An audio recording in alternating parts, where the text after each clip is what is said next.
Hello everyone, Game Chicken here and welcome to the Dark Souls 3 Iceberg. I know I have a very shaky history with From Software Icebergs, with people commenting things like, "You're completely wrong about this and you don't know what you're talking about."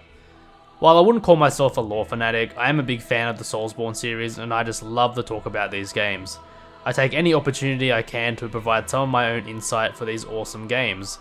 So without further ado, grab a drink, get a snack, and let's start this shindig.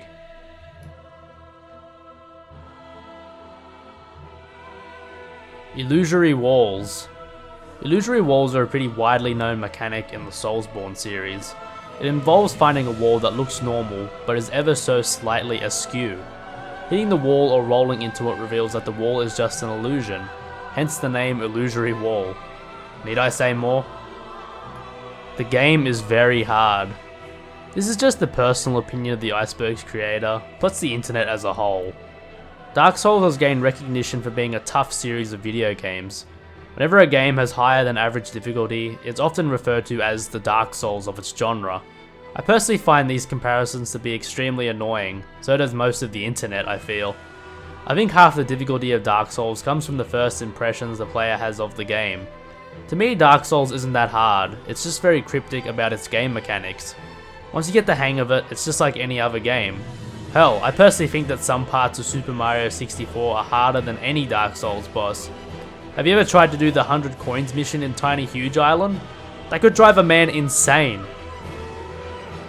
Link the Fire ending. Like the original Dark Souls 3 has an ending where you link the first flame and continue the Age of Fire. I'm honestly not sure why this is on here, as most players would have gotten this ending on their first playthrough. It's pretty much identical to the ending in the original Dark Souls. The last Dark Souls game. This is a quote from Miyazaki himself, stating that Dark Souls 3 would be the last entry in the series. He also said that down the line, he wouldn't automatically be opposed to making another Dark Souls game. This in a way is a good thing, as I wouldn't like Dark Souls to become a yearly franchise like Assassin's Creed or Call of Duty, with mediocre release after release after release. Although with the trailer for Elden Ring recently coming out, it looks an awful lot like another Dark Souls game. While not much information about the story of Elden Ring has been revealed, it seems to share many of the same aspects Dark Souls has, like the dark medieval fantasy setting. George R. R. Martin has also said that Elden Ring is a sequel to Dark Souls, but many sources have also said that this was a mistake. I guess we'll definitively know down the line. Archdragon Peak and Untended Graves. These are two optional areas in Dark Souls 3. While they're not extraordinarily hard to find, they were obscure enough that some players didn't visit these locations on their first playthrough. Archdragon Peak can be reached from the Irophil dungeon area. It involves obtaining the Path of the Dragon emote from the Consumed King's Garden, which funnily enough houses the entrance to the Untended Graves. Doing this emote in front of a beautiful mountain vista will transport you to Archdragon Peak, possibly one of the hardest areas in the base game. Those dragon snake bastards still give me conniptions. As I mentioned before, the Untended Graves can be found right after the Osiris boss fight in the Consumed King's Garden. An illusory wall behind a chest hides the entrance to the Untended Graves. This area is really strange. It's basically a dark version of the Cemetery of Ash at the beginning of the game, with some changes. Gundyr is still here, but he is a champion Gundyr. The champ gave many players a hard time, as this time he's a much more formidable foe. Behind him is the Firelink Shrine, but it's strangely empty. The only occupant is the Shrine Maiden, and she says some funny dialogue. She doesn't seem to recognize you. This to me indicates that this version of Firelink Shrine is in the past, in the Age of Dark. Fan theories say that Gundyr was a champion who was supposed to link the fire, but he arrived too late.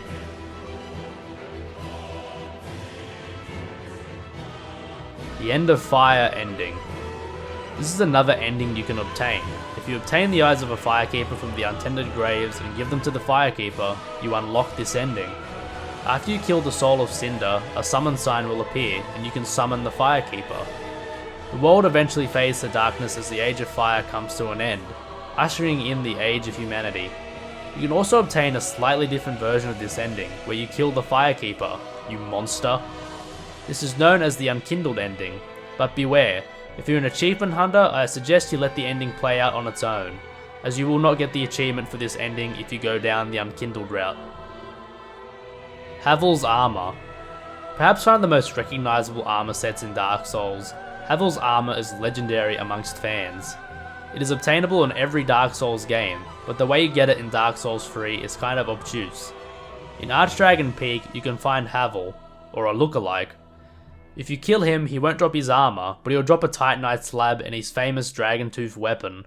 It's a pretty tough fight, and nothing really stops him, so you have to be quite conservative with your attacks, or he'll send you to Clobber City.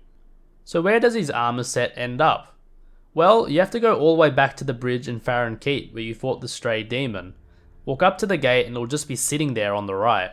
I'm not exactly sure why this is, but this is a common occurrence with some armor sets in the game.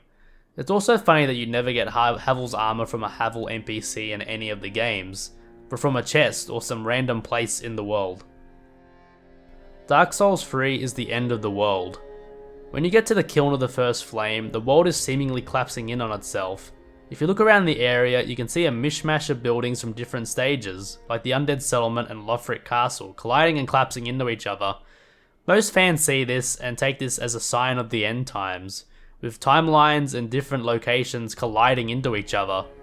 This is further expanded upon in the Ring City, when you touch the orb Filianor is clutching in her grasp. The world seems to crumble into dust, and the only thing left are some ruins, yourself, and Gale. The different locations collapsing in on themselves can also be seen from the Ring City, especially from the Dreg Heap. Tree Jump. The tree jump is an exploit you can perform quite early on in Dark Souls 3. I can't really describe how to do it, but it seems like you have to get as high up on the tree as you can and jump at the exact right time and angle to sequence break the game and get onto the roof of Firelink Shrine early. This is very beneficial early on, as it will net you an early Estus shard and a covetous Silver Serpent ring for early soul farming. It will also grant you early access to Pickle Pea or Pumperum, whichever one. It's never been patched out, but this exploit is fairly innocuous. Early Dancer. If you kill Emma, the woman who gives you the small Lothric banner and access to the Way of Blue Covenant in the High Wall of Lothric, it will immediately trigger the Dancer of the Boreal Valley boss fight. Now this isn't recommended if you're a low level, but if you end up being the Dancer early on, you'll have access to Lothric Castle way earlier than you're supposed to, plus a bounty of souls. I suppose this is good if you want certain items or if you want to level up a lot early.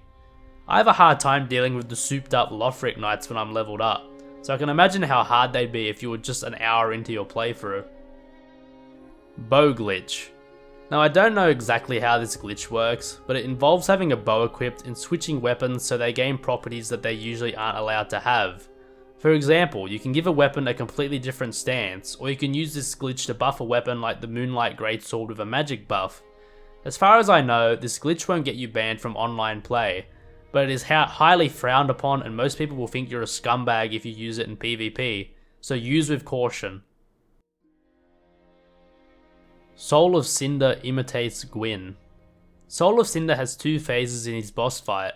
The first phase involves him quickly switching through various forms, like a sorcerer form that shoots various types of magic at you, or a dexterity form that involves quick damaging attacks.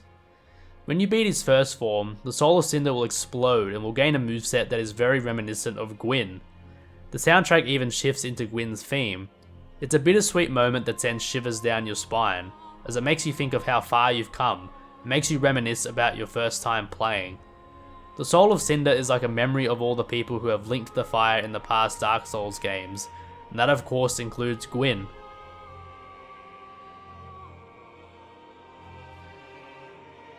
The Show Your Humanity puzzle.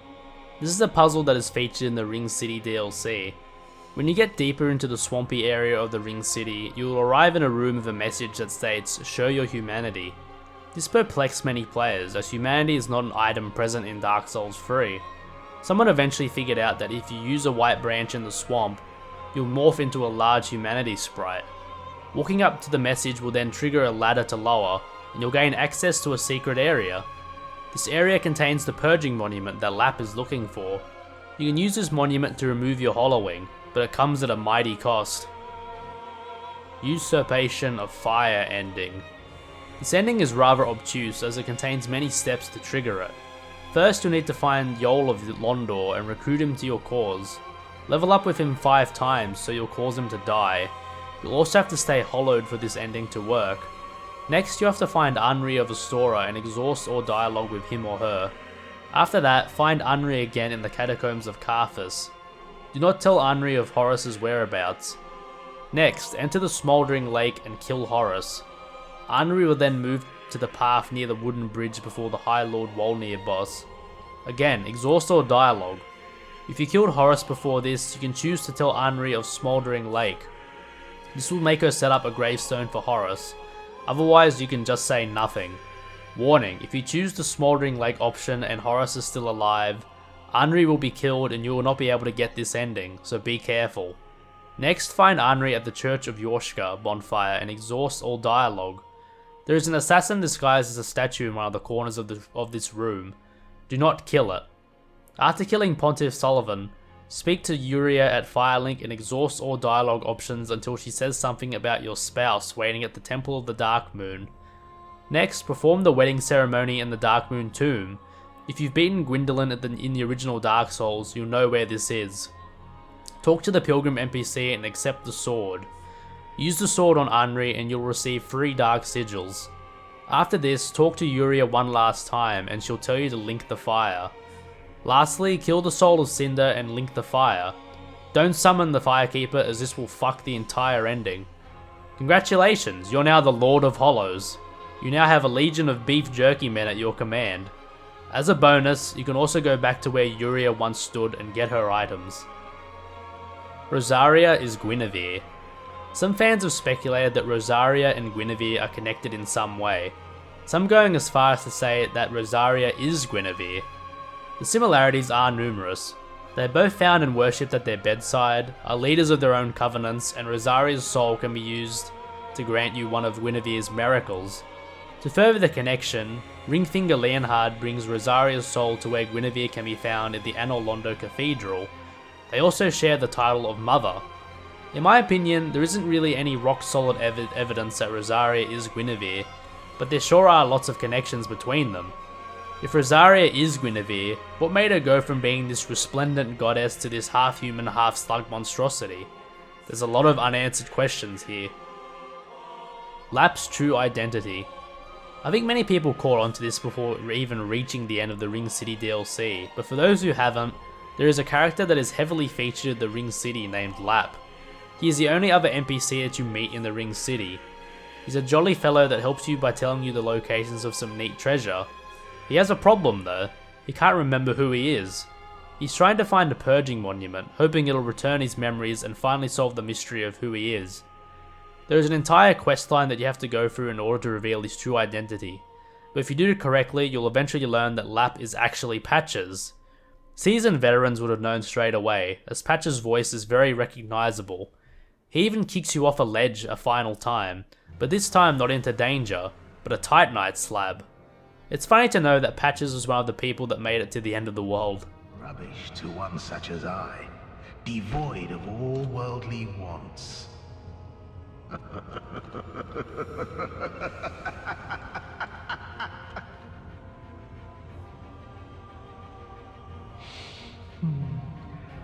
don't know. Maybe it's just the way we are.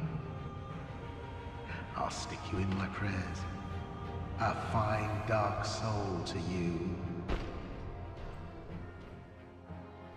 Gale's fighting style is a Berserk reference. Now I'll admit that I'm not a huge fan of Berserk. I've only read some chapters of the manga and I've never watched any of the anime adaptations. But just looking at both Gale and Guts, you can tell that Guts really inspired a lot of the design choices for Gale. Everything from his clothing to his fighting style is ripped directly from Guts. The cloak, the hood, the big sword, the heavy armor, it's all too similar. He even has Guts' repeating crossbow. Also take this opportunity to apologise for a blunder I made in the Bloodborne Iceberg Part 2, where I displayed a memorial image for Kentaro Miura that said he died 6 years ago. I really didn't see the wrong year until I watched it afterwards. I'm very sorry about that and I'll hope you forgive me. Aldrich kidnapped Horus and Anri. Aldrich is infamous for his strength and power. He was made into a Lord of Cinder for his overwhelming size. Aldrich seems to have a never-ending hunger and endlessly consumes people and even gods. Hell, when you walk into his arena, he's halfway through devouring Gwyndolin. It's believed that Aldrich devoured many children in his lifetime to satiate his endless hunger, but two of those children got away, Horus and Anri. We find out pretty early on that Horus and Anri have made it their mission to finally put an end to Aldrich's unholy life, and this is a pretty good reason why. Ashes of Ariandel Ladder. This is a ladder that is in the Ashes of Ariandel DLC. It's a ladder that mysteriously appears in the area beyond the icy crabs and the weeping trees. This ladder is not always here. It seemingly appears when you kill all the weeping trees in the area. It's possibly the longest ladder in the Dark Souls series. It's well worth the climb though, as it leads to a Titanite slab. Yuria works for Kath. There are some clues in the game that lead me and others to believe that Yuria works for Darkstalker Kath. For starters, in her shop you can buy the Dark Hand for 12,000 souls. It's the only place in the game where you can obtain the Dark Hand. When you kill her, she also says this. I have failed thee. Another interesting detail is that in the Japanese version of this voice line, she says that she has failed to fulfill Kath's dying wish. So I think it's 100% confirmed that Yuria is a Dark Wraith, or at least had a very close association with Darkstalker Kath. 3 Firelink Shrines Mystery. This one is pretty self-explanatory. There are 3 different iterations of Firelink Shrine in Dark Souls 3. There's the normal one, where you go to level up and buy weapons and whatnot. Then there's the one in the Untended Graves, which only contains the Handmaiden. Then there is yet another one right before the kiln of the First Flame, but it's very limited in where you can go. I think there is a basic yet complicated explanation for this. We're seeing Firelink Shrine in different timelines. The shrine we go to is in our timeline. The shrine in the Untended Graves is possibly the past or even another timeline where Gundyr was supposed to be the hero, and the third Firelink is yet another timeline. If you paid close attention to the Demon Prince arena in the Ring City, you could say that there are technically 4 different Firelink shrines. The layout is very reminiscent of Firelink Shrine from Dark Souls 1. I'm very curious to see what you guys think of this mystery. Write in the comments what your theory is.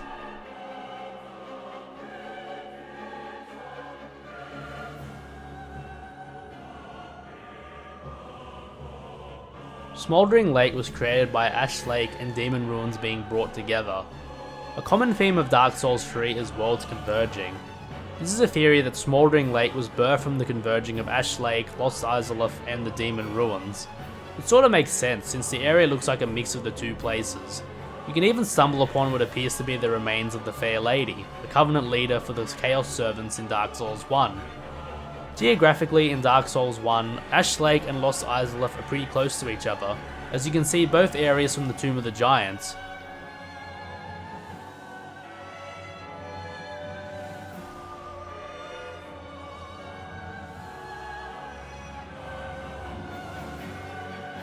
Smouldering Lake seems to be Ash Lake but with the influence of the old Chaos. It's highly probable that this theory might be true, as there are some remarkable similarities, but I think Smouldering Lake just isn't big enough to have once been Ash Lake.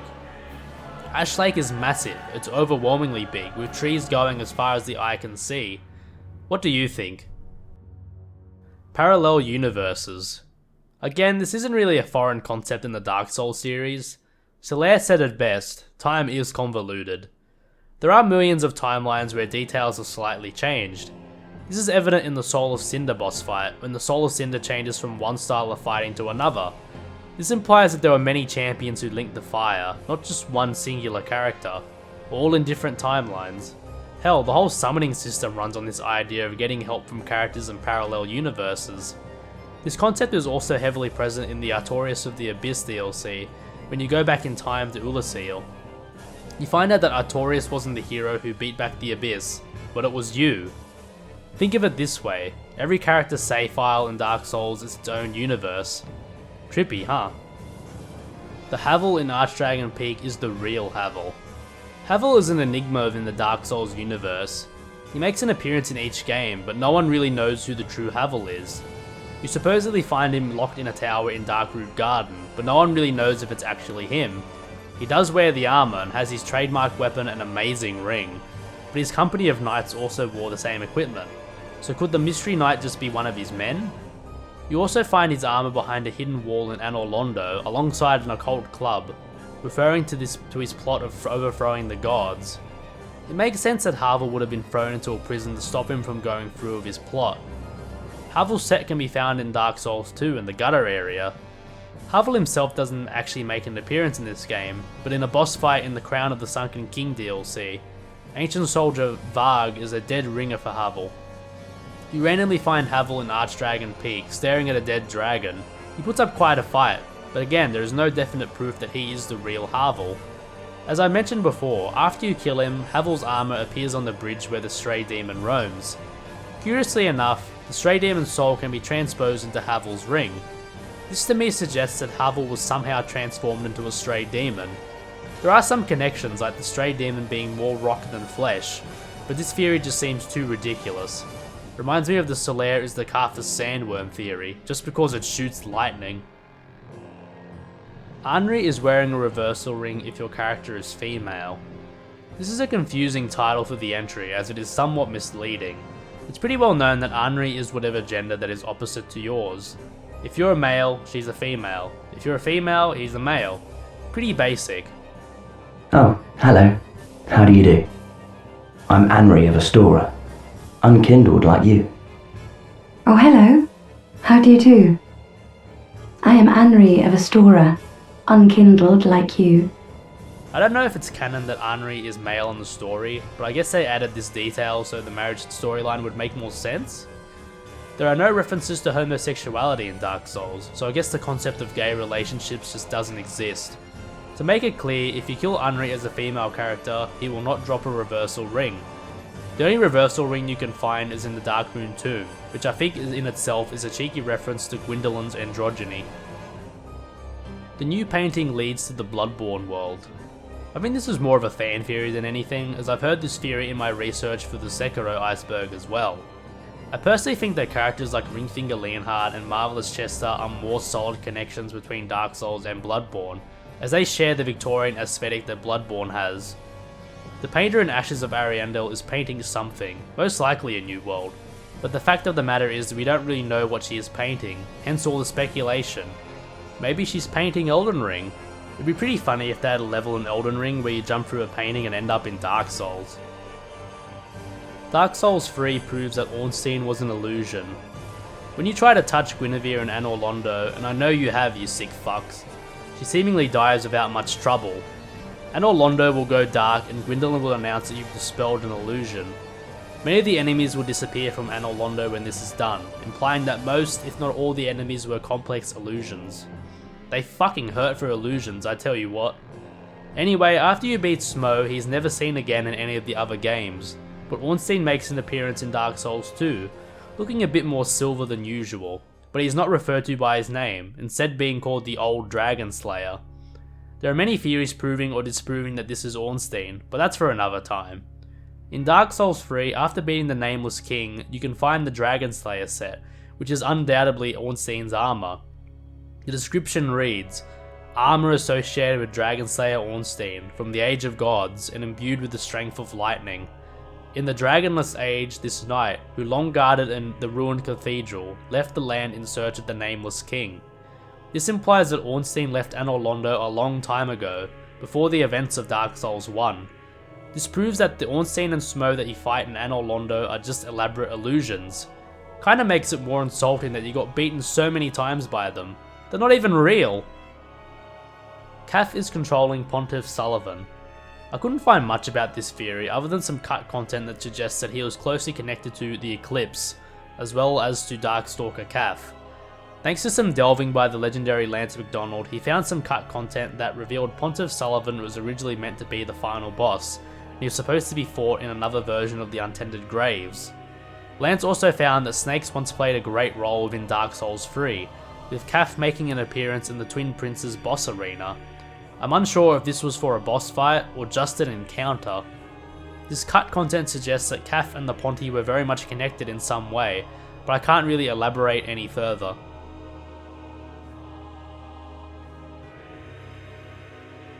The Shrine Handmaiden is Gwendolyn.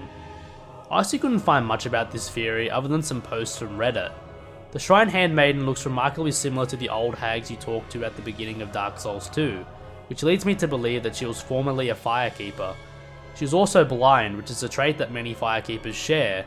The only connection between the Handmaiden and Gwendolyn is an item she sells after you progress in Cirrus of the Sunless Realms questline, a unique version of the budding green blossom. The version she sells features an additional descriptive text that reads, "The brief attached message suggests that it was a gift. Goodbye, dear grandmother. I'll visit grandfather in the Pit of Hollows." The grandfather is obviously Holy Knight Aldrich, but who is the grandmother? The Shrine Handmaiden, of course. Cirrus is a blade of the Dark Moon, hence a connection. Other than that, I couldn't find anything else about this theory. Let me know in the comments section if I missed something.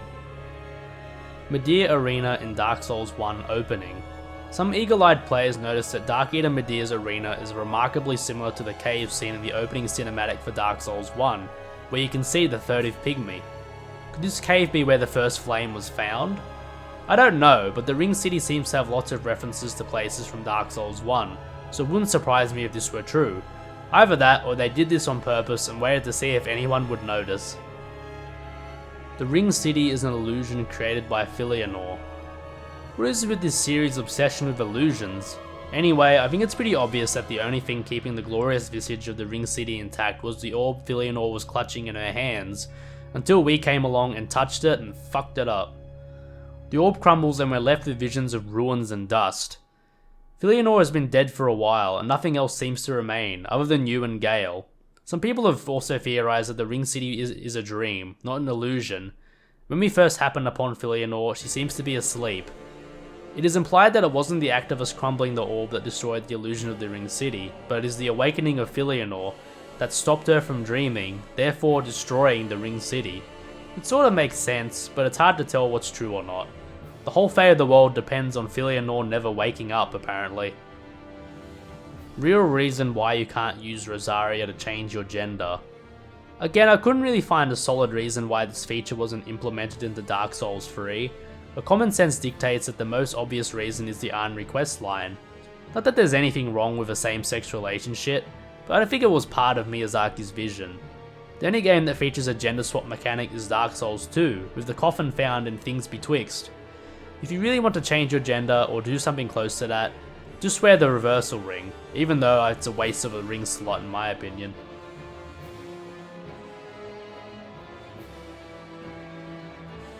Lothric's foot in the Lorien and Lothric cutscene. This is yet another discovery by Lance McDonald. In the cutscene where the twin princes are first introduced, there's a weird thing that wobbles around in the background. Turns out this is Lothric's extremely stretched out foot. In the cutscene you can only see Lorien, but for some reason Lothric is under the floor, with his feet being stretched upwards for no apparent reason. Do you think Miyazaki has a thing for feet? Everything is an illusion except Filianor's rest and the first flame. Again, this is a theory that I couldn't really find much on, other than some Reddit posts. This implies that the ruined, destroyed world that we see in both Filianor's rest and the first flame are the real world, and every other place is just a remarkable illusion. I don't think this is true, seeing as most people believe that we've travelled way forwards in time, that's how the world is at that point in time. Then again, the story of Dark Souls is very obtuse and left up to the player's interpretation. Every playthrough of Dark Souls 3 is a sequel to the last one. This entry is weirdly worded, but I think I get what it's trying to say. When you beat Dark Souls 3, you have the option of linking the fire or plunging the world into darkness. If you link the fire, you become the new soul of Cinder, or part of the soul of Cinder, so to speak. When the next player comes along, your last character is amongst the many forms of the soul of Cinder takes to beat you down. This in a way technically means that every playthrough after the first is a sequel of sorts. Again, I could have read this entry wrong and this could be talking about something completely different, but this was my take on it. And so ends the Dark Souls 3 Iceberg. Thank you so much for watching. I don't know if I got most of these things right or not, but I hope you enjoyed watching this video regardless. If I got anything wrong, please let me know in the comments. Any criticism is welcome, just as long as it's not like this guy. I mean, come on dude. I learned some new things doing research for this video and I hope you did as well. I do plan on making a Dark Souls 2 Iceberg at some point, so watch out for that in the future. I'll also be doing the updated version of the Sekiro Iceberg, because the guy who made the original one has expanded upon it since this video was released, so watch out for that as well. Again, thank you guys for watching, and I'll see you guys next time. Cheers.